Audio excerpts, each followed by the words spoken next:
So, welcome everyone, and thank you for joining today. So, we'll continue with our reflections, walking the Bodhisattva path. And as we always do, we'll start with the Bodhisattva vows.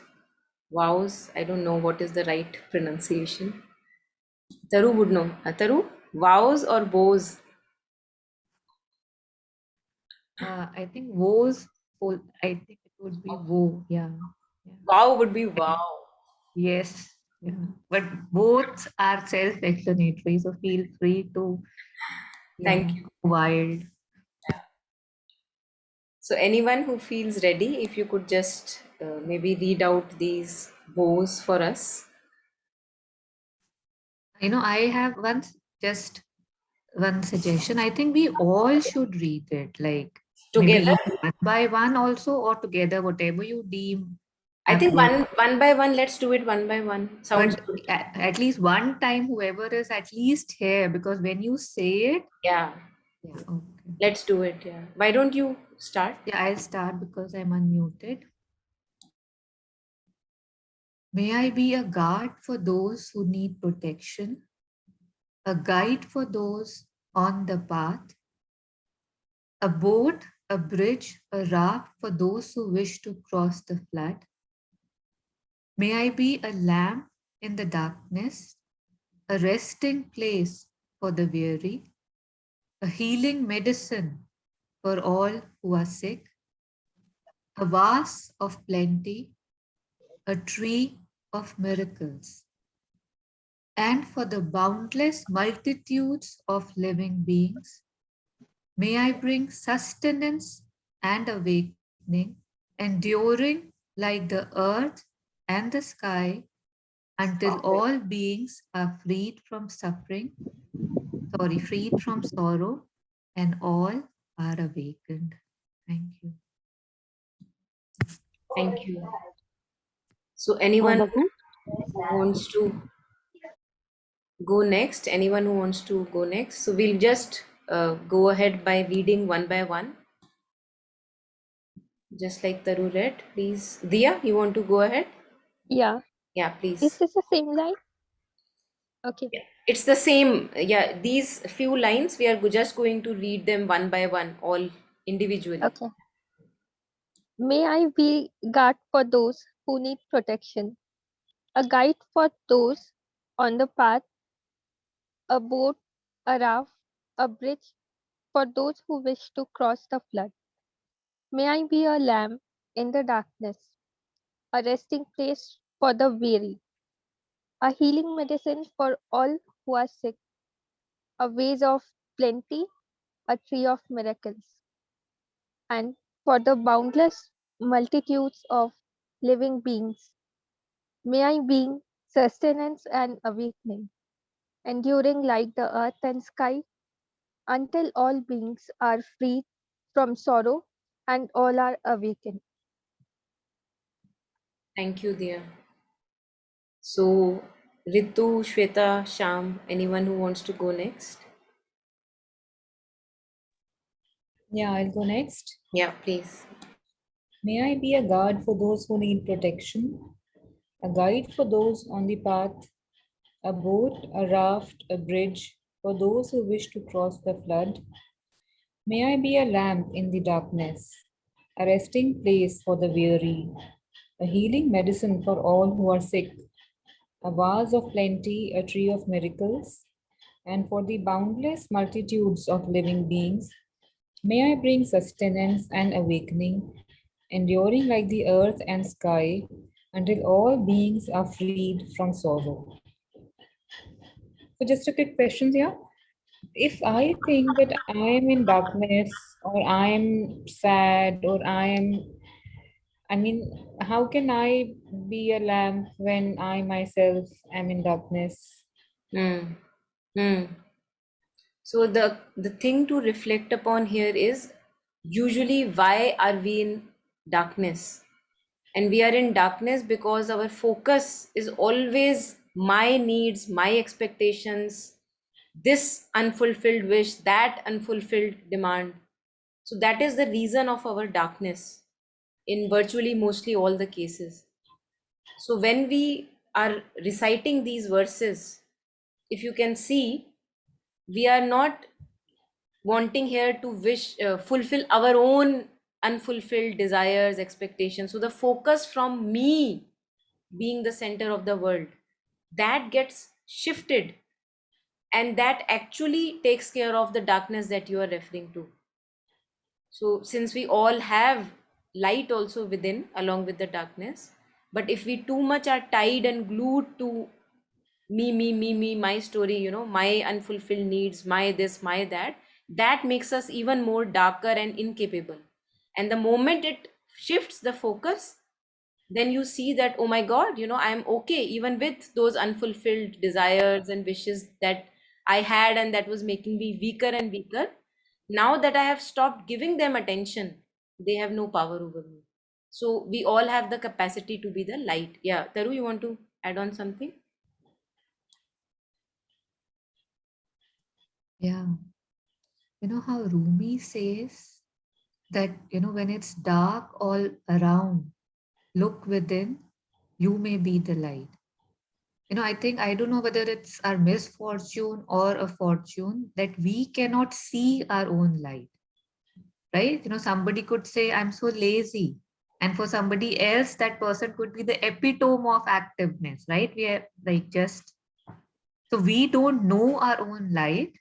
And here it's like, this is a prayer, because it's like, when we give, we have to receive to give also, right? Like it's like a continuous, it's like a prayer that, how in Hindi there's a word saksham, है ना? तो उस capability चाहिए for doing this, right? Like, but not in an arrogant way, but so I feel, and words have power, recitation have power, feelings have power. So when I'm feeling this, reading this, a part of me is this for at least those seconds that I am with this. And I think that's so much better than me being nothing, right? I mean, that's beautiful too. I mean, if I'm nothing, but like you said, I'm not nothing, I'm so much all the time. So the focus, like you said, yeah, thank you. Yeah, does that make sense, Ritu, what you were asking? Yeah, a little bit. Hmm. Yeah. This happens often. Very practical example here, one we can use is that imagine naughty children, children who are maybe making a lot of ruckus in the class. So many a times we deal with them with a lot of, maybe in usual ways, punishing them and, making them go out of the class, and not having them in the common group because you're making so much of ruckus. Or a better way, a higher way to deal with that is give that child a higher responsibility. This is very commonly used in, especially with teachers or with the schools which have a different orientation towards Yeah. education. So what I will do is I will not keep on commenting, oh you are so naughty, oh you are so naughty. No, what I'll do is I'll give you a higher responsibility, so that all that naughtiness gets channelized into that higher responsibility. So I will make you the monitor of the class, or I will make you, maybe, okay, just keep looking, whoever makes noises, just make a list of those. So I'll give you responsibility. And it is seen that it's like this restless energy that is there in us, which always keeps us tied to me, my story, my patterns, and what is missing in my life. The moment it goes in a positive direction, for example this one, reading these lines out, the moment it goes in that direction, it gets channelized all that restless energy. So the very same person who was acting naughty because of being glued to the patterns, the very same person has so much to look forward to. Wow, I have the capacity to be the lamp in the darkness. So let me work on this, and also reflecting upon why am I usually feeling dark. We are usually feeling dark because the focus is on me. We all know that. All of us know that. It may be the other person in front of me, But the idea is, why is he not behaving like what I want him to behave like? So again, the focus is me. Why is life not happening the way I want life to happen? So the focus is me. That brings us despair and darkness. But now in none of the lines do you say that the life should behave how I want it to behave. You are saying, okay, whatever is the situation, I just want to be of some benefit to the situation. Mhm. है ना? Yeah, yeah. हाँ. So बेशक टूटा फूटा ही bridge है, लेकिन bridge है, उसके ऊपर कोई पैर रख के जा सकता है. तो आप अपनी पीठ, चाहे कितनी भी दर्द हो रही है, आप उस पीठ को टेढ़ा कर रहे हो, आप कह रहे हो आ जाओ मेरे ऊपर से निकल जाओ. अब Mhm. आपको अपने लिए कुछ नहीं चाहिए. चाहा गई चिंता मिटी मनवा बेपरवाह, जिनको कुछ नहीं चाहिए वो शाहन के Shah. So you have kept your begging bowl aside Yeah. and you say that enough of begging done, I don't want to do it anymore because I have tasted what it gives me. It Mhm. just brings me more and more darkness and despair. Haven't I tasted it enough? Yeah. Yeah. Yeah, ma'am, you please repeat that couplet again, na? Shah gayi and man miti. What that? हाँ, मन तो मिटता ही नहीं है ना, यही तो चक्कर है. Yeah. I understand, but please repeat that couplet. Yeah, Na? it's called चाह गई चिंता मिटी मनवा बेपरवाह, जिनको कुछ नहीं चाहिए वो शाहन के Shah. So chaha is referring to desires, expectations, demands. Then chaha gai, agar desires I leave aside. It's not that they are not there. They may be there, but now I have stopped focusing on them. क्या तो आपने सारी चाह को, जो ऐसी छोटी मोटी चाह होती है जिनकी वजह से हम परेशान होते हैं, बड़ी चाह तो रखनी चाहिए, एस्पिरेशन रखनी चाहिए, बट हम छोटी मोटी चीजों की बात कर रहे हैं जिनकी वजह से हमारे यहाँ डार्कनेस आती है. What it if चाह गई मनवा मिटी? What? हाँ, मनवा मिटी नहीं, देखो ध्यान से सुनो फिर से. हाँ, चाह गई चाह गई चिंता मिटी. चिंता मिटी. हाँ. हाँ, बिल्कुल. अब नेक्स्ट लाइन में आप जो बोल रहे थे, मनवा, पसंद आ गया आपको वर्ड लगता है. मनवा बेपरवाह, हाँ. जिनको कछु नहीं चाहिए वो शाहन के Shah. Okay, thank you, Taru. Okay, it's like that, no? Yes. You'll find it very easily on Google also. Okay. Yeah. I'll search. So he's also in the first line, he's describing what is the source of our chintas and worries and anxiety, which is our unfulfilled desires. चाह गई, अगर चाह चली गई तो चिंता भी मिट गई. चाह गई चिंता मिटी मनवा बेपरवाह, जिनको कुछ नहीं चाहिए वो शाहन के Shah. So then we can live like a king, not like a begging bowl, all the time. Yeah, that's it. So yeah, Shyam, would you like to read these lines? May I be a guard for those who need protection, a guide for those on the path, a boat, a raft, a bridge for those who wish to cross the flood. May I be a lamp in the darkness, a resting place for the weary, a healing medicine for all those who are sick, a vase of plenty, a tree of miracles, and for the boundless multitudes of living beings.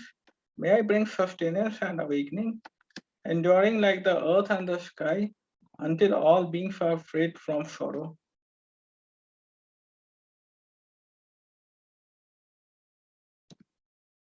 And all are awakened. Are you not able to see this? क्योंकि रितु ने भी miss किया, मुझे लगा शायद clear The नहीं है क्या? last, only if we put the page a bit up. ये दिख रहा है, it's very visible. दिख Yeah. रहा है. अच्छा. Yeah, very clear. Okay. Thank you, Shyam. So Shweta, do you have the capacity to read? Yeah, so okay, I'll also read. Yeah. One second. I can't. Now I can see. May I be a guard for those who need protection, a guide for those on the path, a boat, a raft, a bridge for those who wish to cross the flood. May I be a lamp in the darkness, a resting place for the weary, a healing medicine for all who are sick, a vase of plenty, a tree of miracles, and for the boundless multitudes of living beings. May I bring sustenance and awakening, enduring like the earth and sky, until all beings are freed from sorrow and all are awakened. Thank you.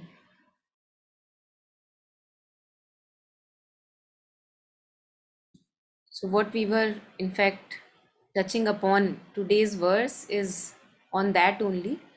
The supreme sign of accomplishment is a continuous decrease of wishes and wants.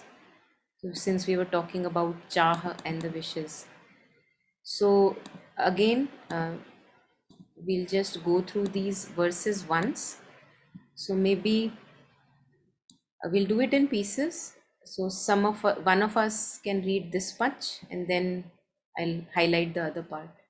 So anyone who feels like going ahead.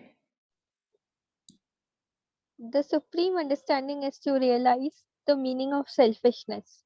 The supreme spiritual discipline is to tame one's own mind. The supreme great quality is altruism. The supreme oral instruction is to observe the mind all the times. The supreme remedy is to know that nothing has self nature. Yeah, thank you, dear. So yeah, next one. The supreme conduct is to be in disharmony with the world. The supreme accomplishment is a continuous decrease of disturbing emotions. The supreme sign of accomplishment is a continuous decrease of wishes.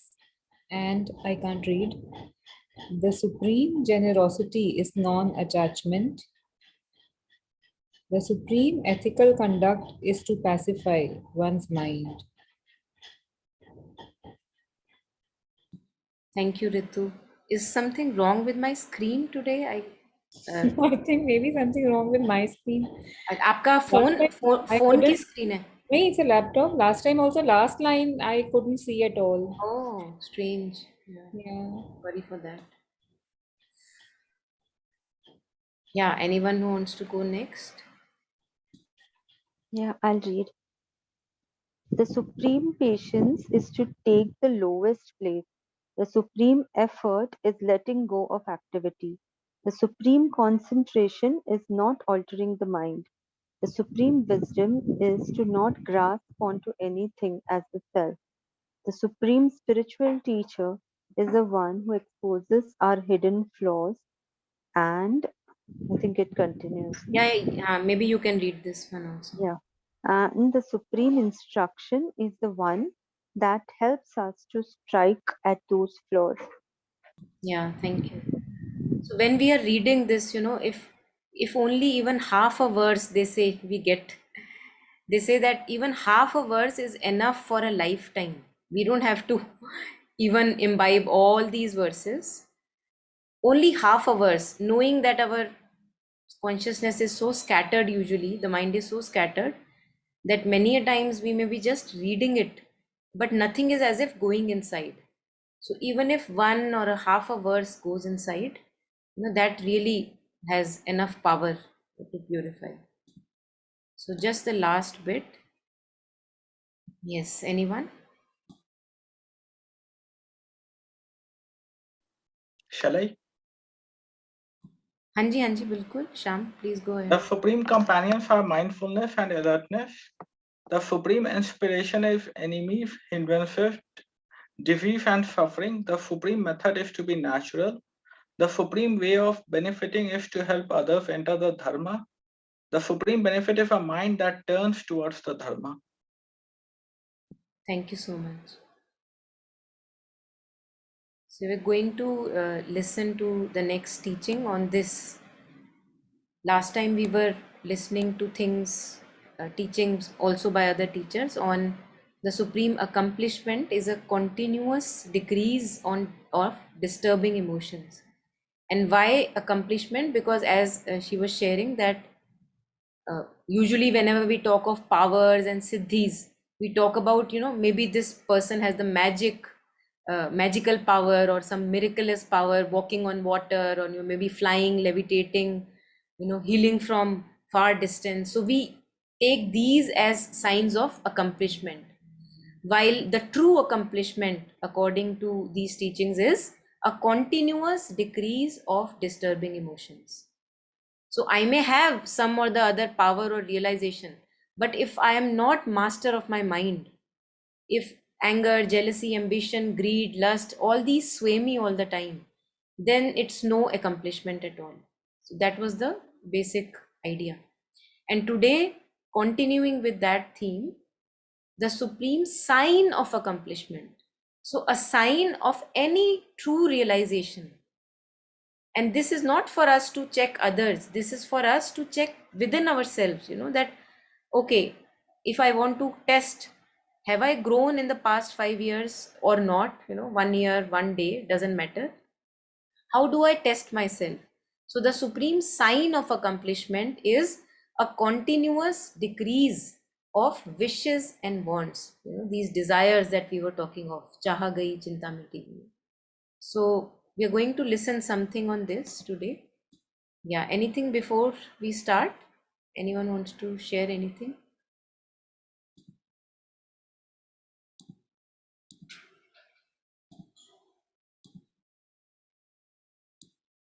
Okay, so going ahead with this.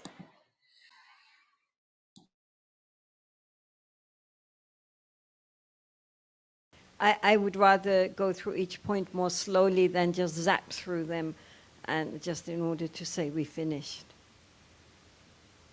So the next point is the supreme. The previous one was the supreme accomplishment, or the supreme siddhi is a continuous decrease of disturbing emotions, and after that comes the sign of accomplishment, is a continuous decrease of wishes and wants.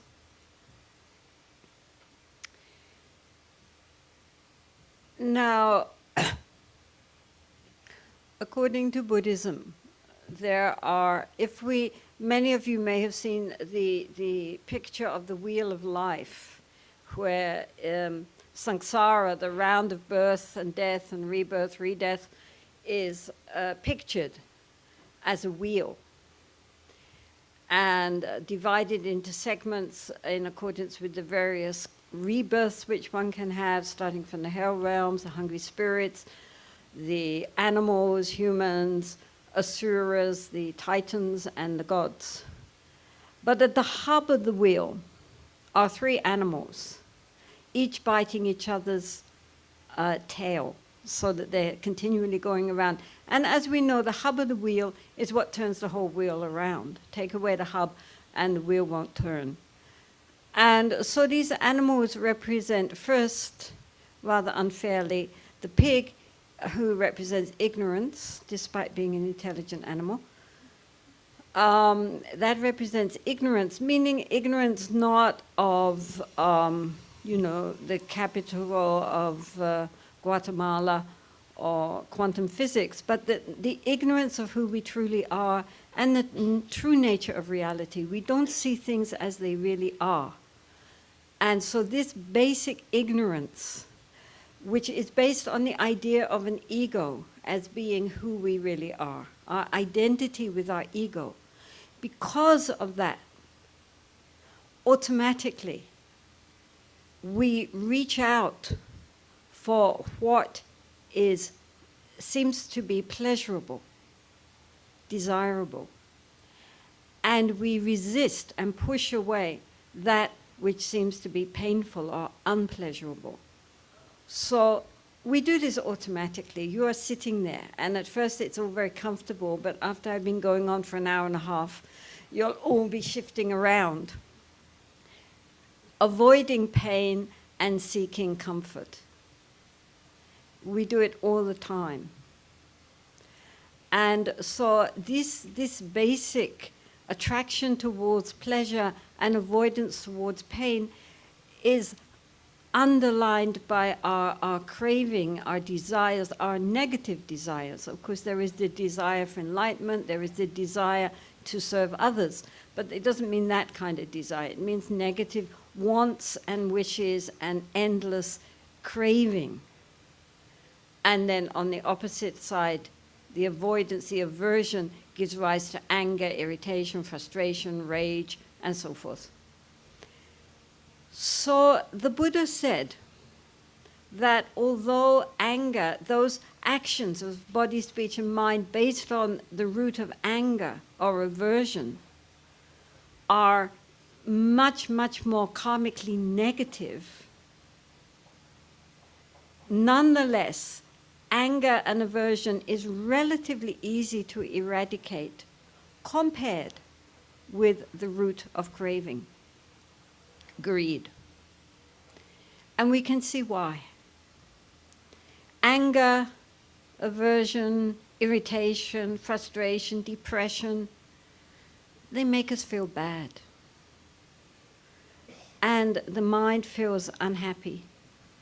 And so we strive to overcome our anger, that root of anger in us.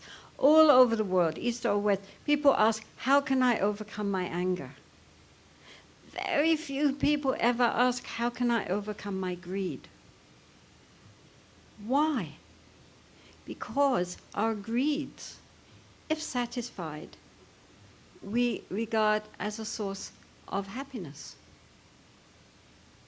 And so we don't really want to get rid of our greeds. What we want is to satisfy them. But as the Buddha said, greed is like salty water. The more we drink, the thirstier we become. And we can see this, of course, in our modern day society very clearly. When I lived in the, I think this is a very important thing for you yoga people to understand, you know. I mean, you do understand it, but I'm pushing it so that you'll understand it even more. Not the Swamis, of course, I mean the rest of you over there. When I lived in the cave, outside of the cave there was a flat area, a kind of patio, which was made of pressed earth. But because when it snowed or when it rained, it got very muddy, I decided to put down flat stones so that I could walk in it, make a kind of pavement. So I gathered the stones, and then, so there was this flat earth, and then from time to time, there were these little clusters of very pretty little pink flowers with a kind of yellow or blue center, very sweet. And there would be a cluster here, and then a little cluster there, and a little cluster somewhere else. So I thought, well, they're very cute, but we have to put down this pavement, so I have to pull them up. So I got a cluster, and I pulled. And then I pulled, and I pulled, and they would not come up. So then I got, what's it called, a thing for digging the earth. And I started digging down to get to the roots. And I dug, and then I could see the roots went down, and then they went along. In the end, to cut a story short, I discovered that these roots of these sweet little harmless-looking flowers were underlying the whole of the patio and then down. And the roots were this thick. I mean, there was huge underground network of thick roots. And I thought, this is like craving. This is like desire. Looks very harmless, even attractive, but it undermines the whole of our psyche, which is why it is so hard to uproot. And why the Buddha said that the cause of suffering is desire.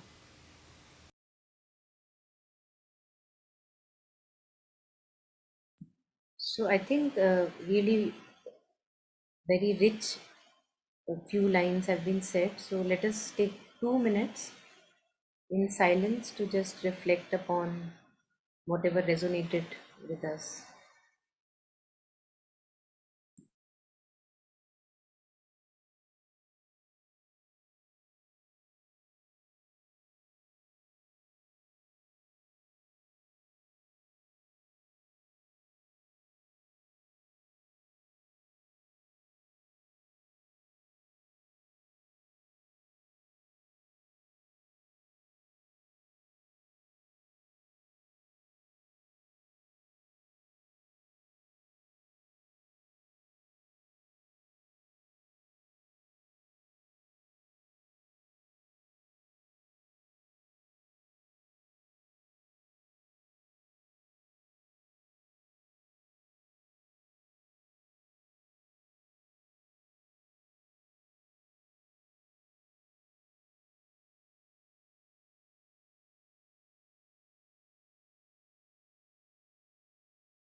So if there are reflections, I think we can take them at this point.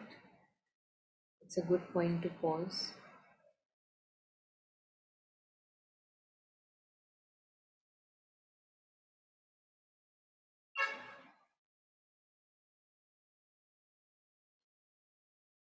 I'm remembering Rupert Spira's talk on, I can't remember the exact talk in which he shared this.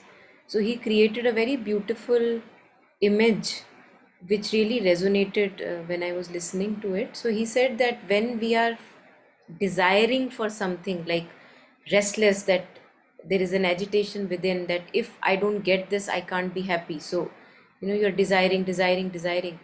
And this desire is like a dark cloud which obscures the sky, just like monsoon clouds in India. They are so thick, so dark that the blue sky is not seen at all. So it's like a dark, thick cloud. And when you are, imagine that maybe it's an ice cream that you desire for, and it's like you're really agitated and restless within that. I just want, craving, I just want the ice cream right now. And what happens, the satisfaction that we feel when the desire is satisfied, he was talking about that.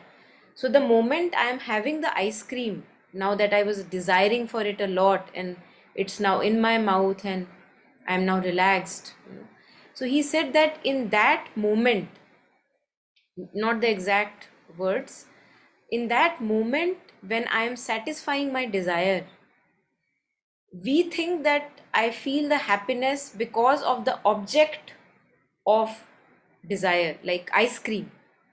But that's not true, because there may be another times where ice cream is right there in front of me, and yet I don't feel the happiness that or satisfaction that I felt once. So it is because that there was this thick dark cloud of desire which I had created in my restless energy. And the moment I get that stuff, as if the dark cloud is not there anymore, because there's no further desire in that single moment where my desire is being satisfied. So what really happens is that the satisfaction I feel, or the fulfillment or happiness I feel, he said, is not because of the ice cream that I am eating. It's because that the clouds are not there anymore, and my true essence of happiness, my true self of contentment, that is shining through, like the sky is shining through in the absence of clouds. So that really resonated with me, and even now when I recollected it, it does resonate. And it also tells me that if in any moment of desire I become conscious of this restless agitation within me, which just wants to get and grasp that object, if in that moment I don't leave my side and I stay with this restless energy, I stay, and I may again do something constructive if I want to, but I don't allow that restless energy to feel that, going out and getting something and then feeling satisfied. Instead of that, I can also do that, I stay with that feeling of restlessness and incompletion, and I almost become friends with it. I don't want to dump something into it. Again, not saying that you can't have ice cream later, but we can have ice cream when we are not burning with a desire to have it, because then I feel it's a, then we are not having it in a very grasping and clingy manner, which becomes the source of my despair. So maybe something for us to reflect upon. I especially connect very much with that it's not the object of desire that fulfills me. It's when the clouds of desires are not there anymore, my true being of contentment, it shines through. And that is why I feel that moment of rest before the another desire springs up, because that again masks the true being.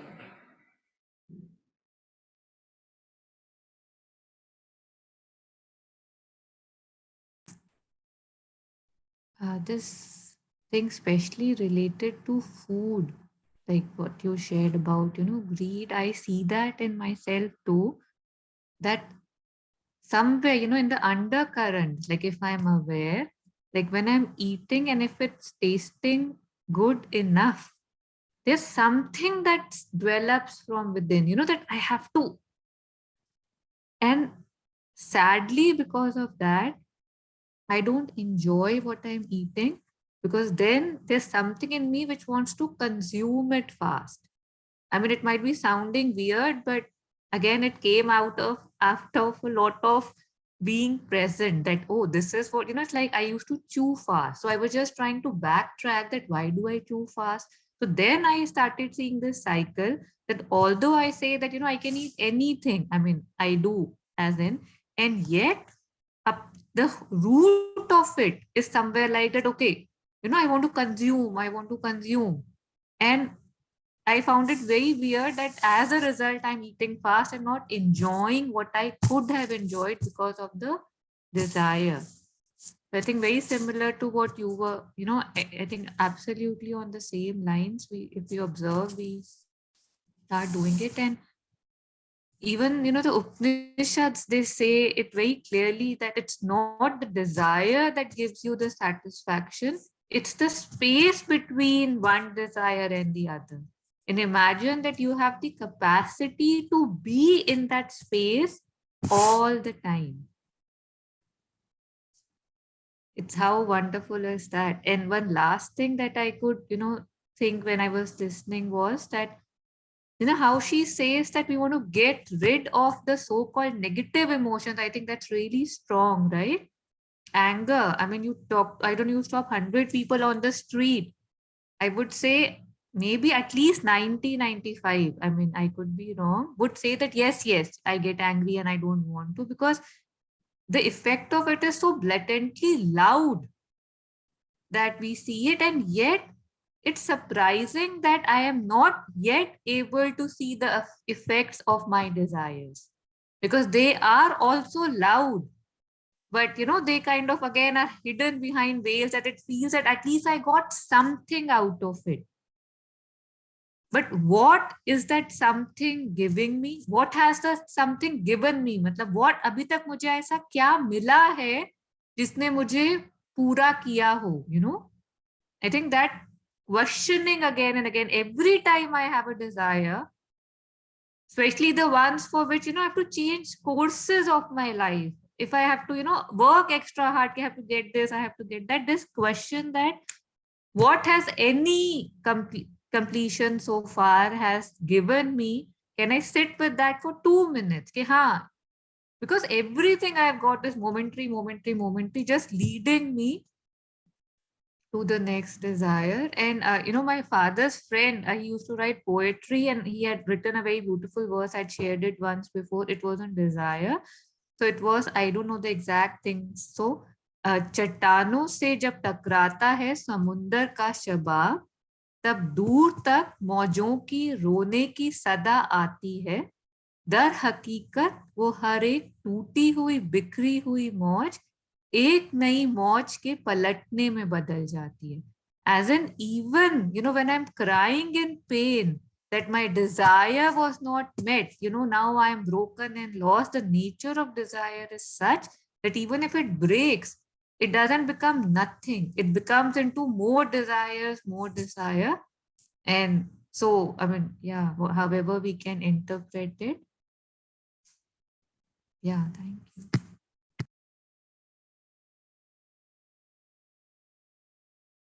Yeah.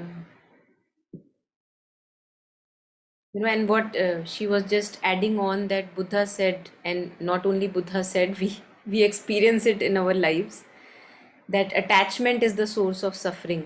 Whenever we want to grasp on any relationship, any job, anything that, as you were sharing, pleases me, appeases me, whenever I grasp onto it, it becomes the source of my suffering. So the very thing which was giving me, I thought, pleasure, it becomes the source of my suffering. We all have tasted that. And maybe we need just more time to reflect over our experiences, because we have enough experiences which will tell us the truth. And Mother Sri Aurobindo also again and again Like Mother specifically, she says that it is the journey from the desiring, clingy self to our true self. That is the journey. So we are all alike in that sense. We are all grasping, we are all craving, we are all clinging, we are all feeling this sense of incompletion within, and that wants to just consume onto something, become addicted to either a relationship, a sense of self image I have created, something at least with which I feel inner completion. And the amazing thing is that no matter whatever I grasp onto, nothing, as you were sharing, nothing gives me that completion. So I think that also brings me a lot of disenchantment, which again is a beautiful realization on the path that if I have had enough experiences, then I would really know that nothing really can either give me completion or give anyone else completion, because many a times we are jealous, he's getting that but I am not. So we are all alike in that sense, and no matter how much material success we may get, no matter how much good so-called seeming relationships we may get, the grasping self can never ever get satisfied. And that brings me to disenchantment, to the glitter of the world. And I think it's a beautiful state to be, because this is now a beginning of a new phase, getting disenchanted, that knowing that nothing can be completing me, first of all parallelly getting in touch with the completion within, and also offering ourselves in service now. What we were reading, the lines in the beginning, that knowing that the world can't give me anything, the least I can do is offer myself to the world. Now I can do that.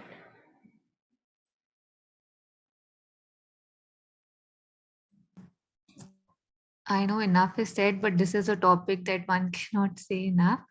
There was this story that Acharya Prashant had recited once from, when we were studying the Upanishads. He had said that, it's like, I'll make it short, that as if there's somebody knocking on your door, right? Like, and randomly asking for stuff, right? Give me a screwdriver, give me a glass of water, give me a car, give me a house, give me love and stuff. And you're giving. And he's like, that there will be a point in which you'll stop and you'll say, and he used an abuse, which I won't abuse, that what are you doing with all that I am giving you, right? Like you keep asking, and I am giving it to you. But uska kar kya raha hai tu? है ना? मतलब, because every time you're just standing there and saying, ye de de. So exactly this, the verse was saying of the Upanishad, that you must question that have I not desired enough? Have I not? Like, come on, like, and I have had conversations with people and with myself, of course, that it's like, yes, I have, but maybe it will come in a different form. Maybe that particular thing will give it to me. So till that thing is there, obviously we will keep on going. But at least this conversation should start, right? This reflection should start, that what is it doing? What am I doing with everything that I have desired so far? Because somehow I start taking that as my entitlement and miss the joy out of that as well. In my desiring for so much more, I miss the now. Again, that's a different topic altogether, but मैं कर क्या रहा हूं उस चीज का जिसको मैं मांगता जा रहा हूं और अगर 10,000 चीजों ने 10,000 things, if they have not satisfied me, why do I think that the 10,001st thing would or has the potential to satisfy me? Yeah. Yeah.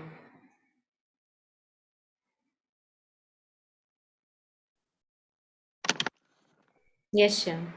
Yeah, well, what she was telling, Jetsunma was telling that she compares all this, what we call human moods like anger, sloth, despondency, and jealousy to those alien species. That is, when they actually grow in a forest, they overwhelm other species and they inhibit the growth. So, this I was able to relate to. That's what. Yeah, yeah. Another Right. thing is she was telling that Yeah. so when I was a child, when I was growing up, maybe in grade 5 or grade 6, I had that passion for art gel pen. Okay, that ad gel was it may seem very childish or very boyish kind of thing. Okay, so that ad gel PG 500, it was the first gel pen to be introduced in India, and at that time it was priced at maybe 25 rupees, if I'm sure of that. So I had that passion. Okay, so no matter how much ad gel pen I used to buy, someone would steal now and often. Okay, and I would again plead with my mother that mummy ek aur kharido, ek aur kharido. And mother would say that kal hi to kharida tha, ab ki aur kitne kharidenge. Therefore, I had that what you call, and still when I today also I purchased that Adjet pen, but that PG 500 pen is not available. Other series are there. There's what you call that pinball is there, that achiever is there. But then I think that it is just only a pen. Okay, whether you write 1+1 = 2 with Adjet pen or any what you call use and throw local pen, it doesn't make sense. What makes sense is that you have written 1+1 = 2, and there's no way you can write 3 with that. Okay. So this is what I was able to relate to and connect to. Again, it is a very childish example. Yeah, thank you so much. I think all of us have definitely something what you just shared aligned to that. We will have our stories and fascinations to share. Yeah.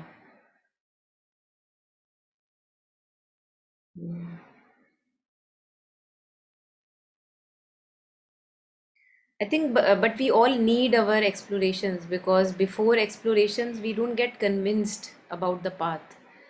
So, just like this famous Kabir's couplet again, where he shares that I ran and ran in enough directions, wanting to achieve contentment, fulfillment.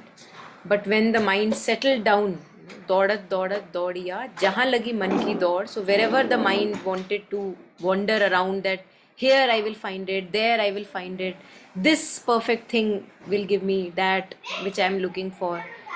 So दौड़त दौड़िया जहाँ लगी मन की दौड़, दौड़ थके मन स्थिर भया, तो वस्तु ठौर की ठौर.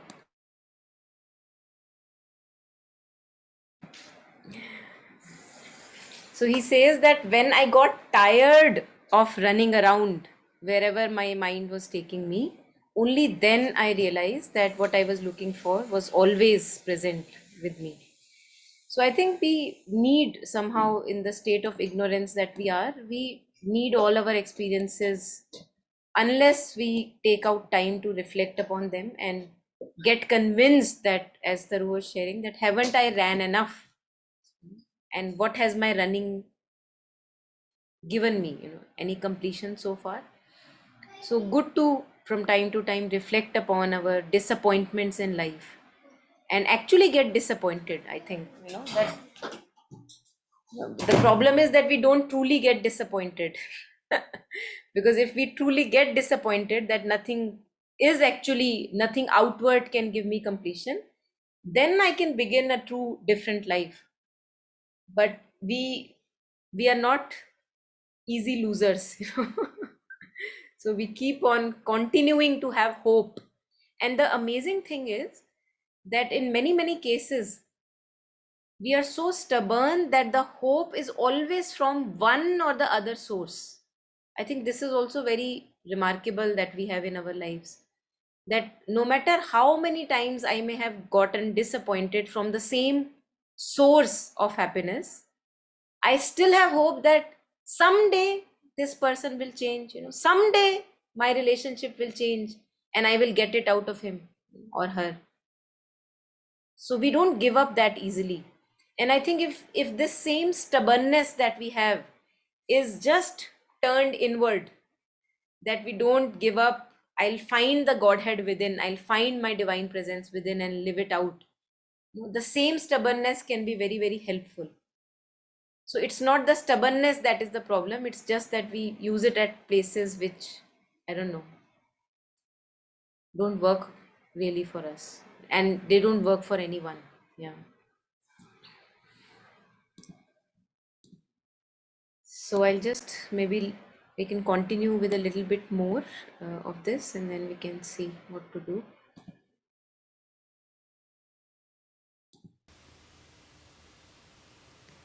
So this little sentence here about reducing our wishes and wants is much more profound than it appears at first.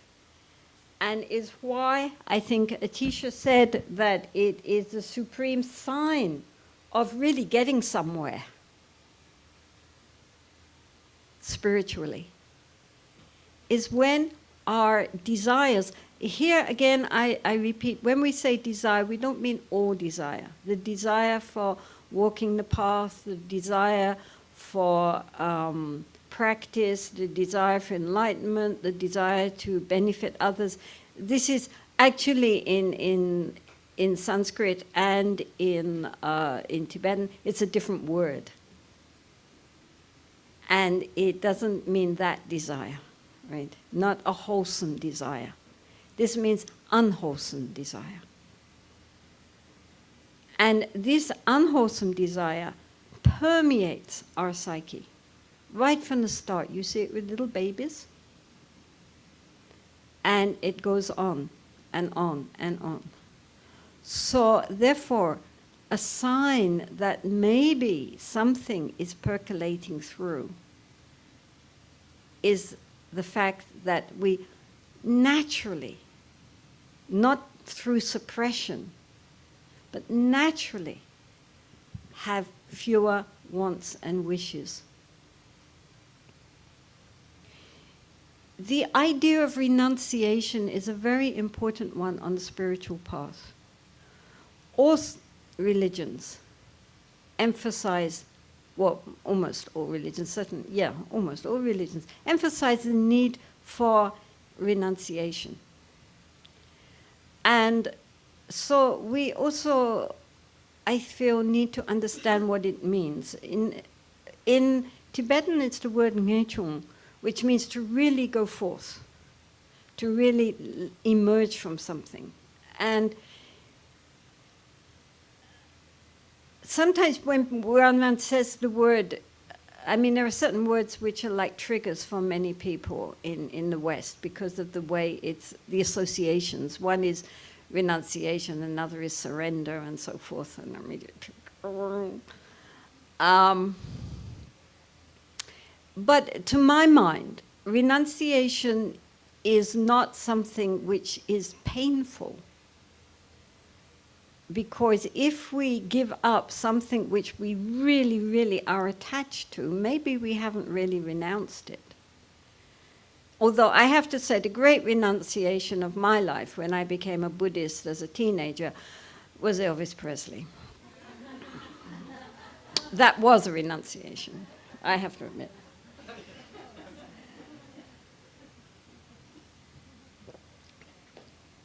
But in general, it's more like if we have small children and they have a favorite toy, like a teddy bear, and we take that teddy bear away from them saying, no, you don't need to play with teddy bears anymore. You should give up this childish occupations. That child will feel bereft. It will be so upset because it's very attached to its teddy bear or whatever toy. It's not ready to let it go. But as the child gets older, then of itself it loses interest in that teddy. It is no longer, that attachment has just dropped away. So that now it is interested in other things, other toys or other interests. But if you took the teddy away now, it wouldn't even notice. Likewise, if we pull leaves when the tree is in full bloom, then there is a resistance from those leaves. But come the autumn, come the fall, those leaves are ready to drop for themselves.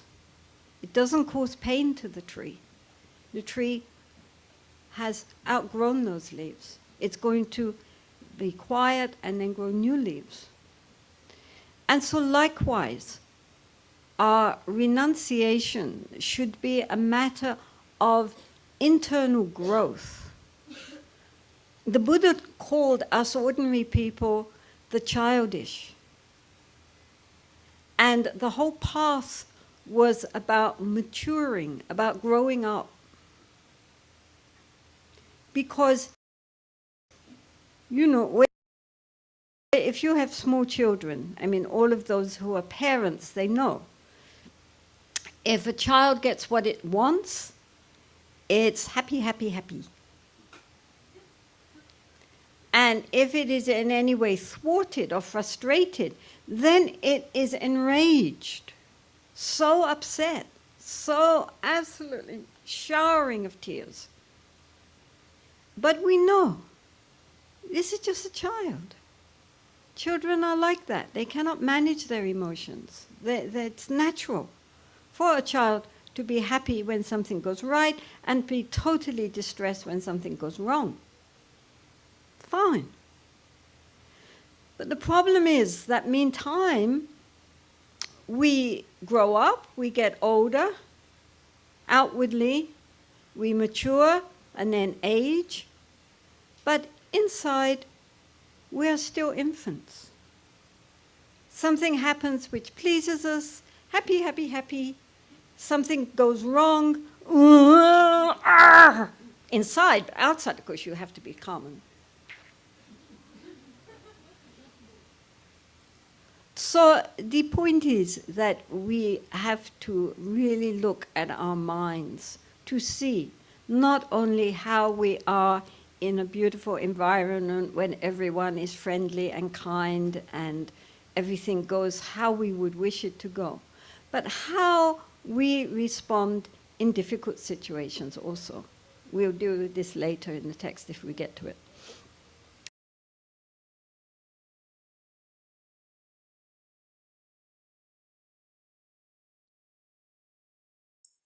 So I think again something more for us to maybe later reflect on in our silences also.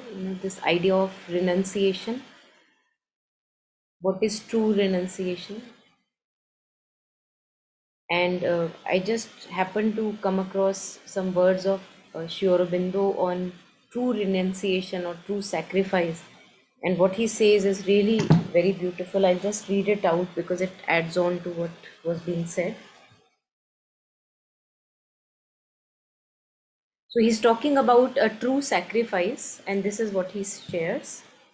It is not one's self, but the band of spirit's inner enemies that we have to discourage, expel, and slay upon the altar of growth of the spirit.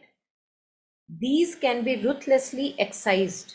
So, what has to be truly sacrificed? That's what he's naming, whose names are desire, wrath, anger, inequality, greed, attachment to outward pleasures and pain, the cohort of usurping demons that are the cause of soul's errors and sufferings.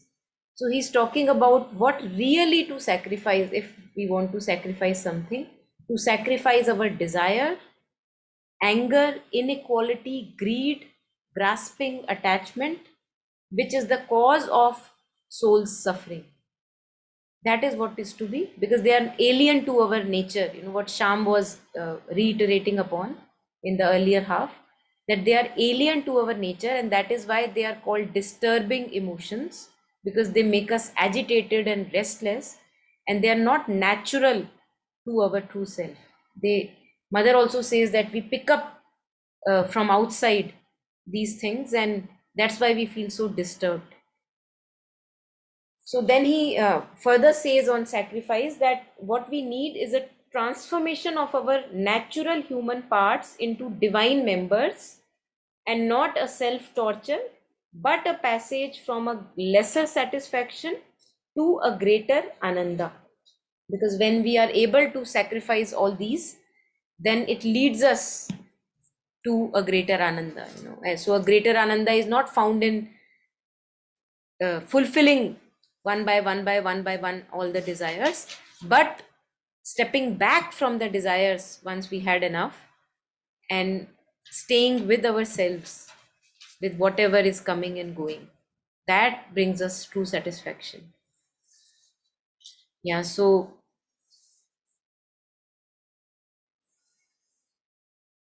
again, parallelly with this, something which also comes up is that I cannot just shun my wishes and wants.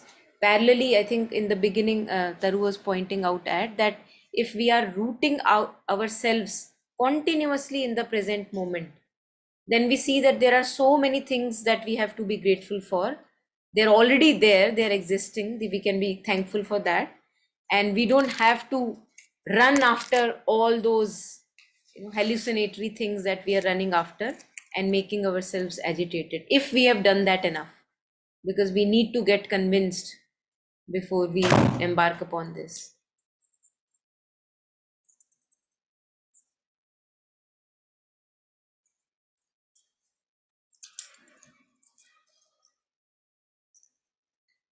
So yeah, anything last reflections, any comments, anyone on wishes and wants?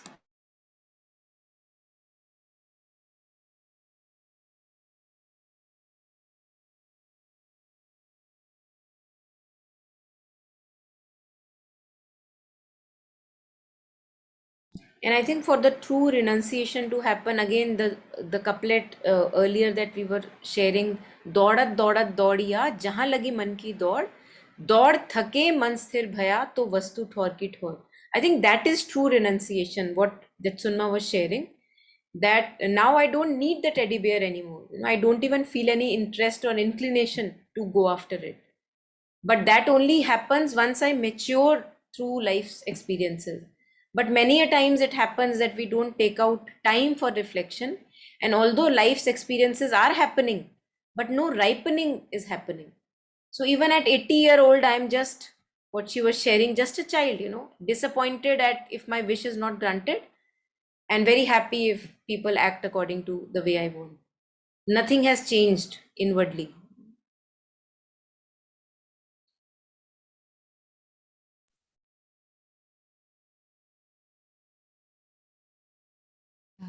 One thing, when you hear this, like, let the dead leaves drop or the leaves would fall by themselves.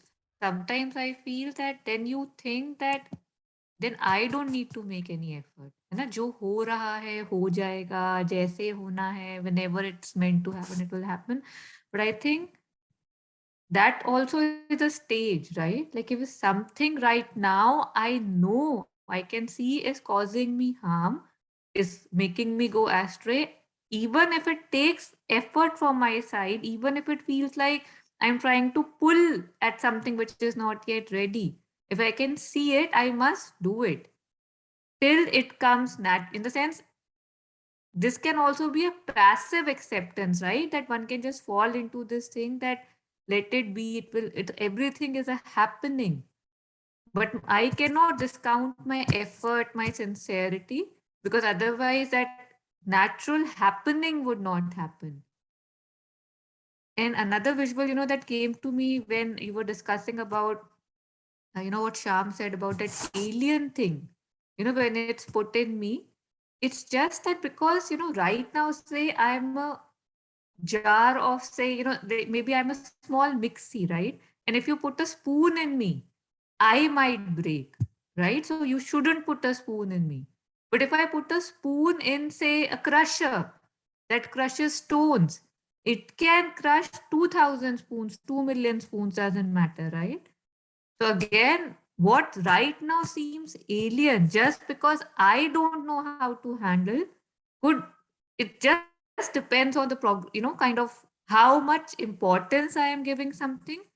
Because we don't have to renunciate people or things or situations or wants, right? Just our ideas that this will give me something. Because again, that quote that before enlightenment, I don't know, have coffee or make a sandwich, or I don't know, it's something to do with the farm, right? Like, and before and after, it's the same thing. So it's nothing that is changing, but just my concept, my ideas that this will give me that.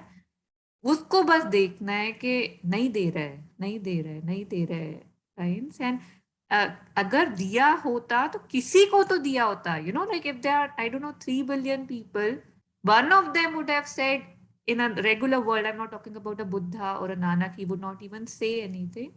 One would have said, yes, I got it, right? My desire made me.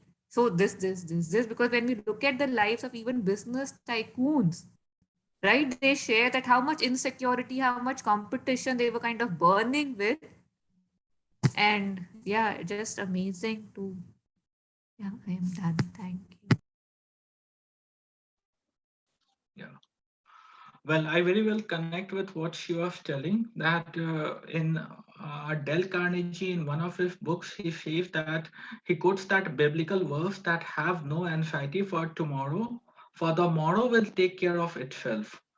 So that by that in that biblical verse, it didn't mean that we should not take initiative. We should take initiative, because until and unless we try, there are very, what you call, very meager chances of something happening or any miracle happening. For many people, take it for granted, like jo hona hai hoga. So let's not try. Let's keep mum. Let's hold ourselves back. So, but it aren't that way. We should try, and we ought to try. And effort spells success. So we need to be patient. And what do you call? That's it. Yeah, I think on effort, it's good that we shared, because mother also shares that inertia is so great, like Taru was sharing, that we can just leave it to what God has willed will happen, and I don't need to do anything. Whenever I need to renounce my desires, they will be renounced. But the thing is that mother says that even passions are preferable than dullness of inertia. And there is a reason to that, because if we follow our passions, if we follow what we really, really want to do, sooner or later we actually come back to the truth, knowing for ourselves through our experiences that yes, outwardly things do not give me the lasting satisfaction I am looking for. But if I am sitting at my home and thinking that this would happen and that would happen by itself, then even that conviction doesn't come.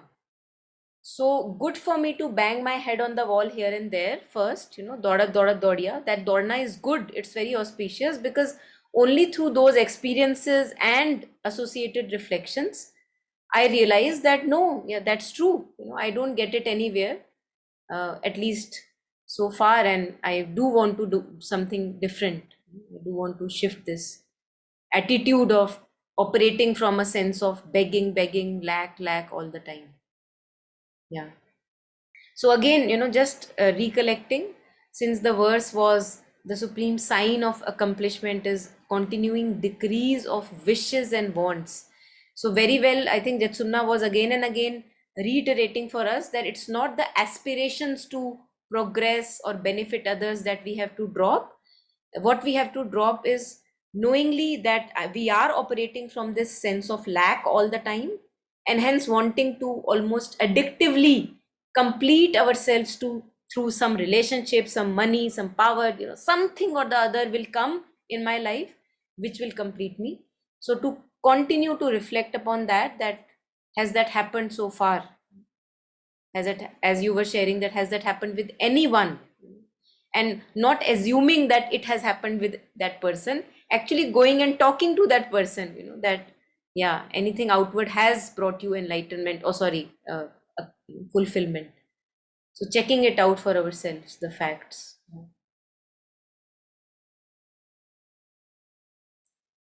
Yeah, so any last comments, anyone?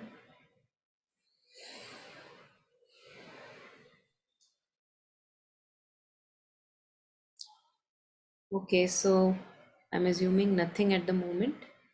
Thank you, everyone. Thank you for listening, reflecting, and sharing.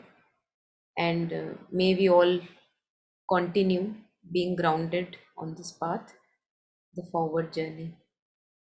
Thank you and good night. Thank you. Bye.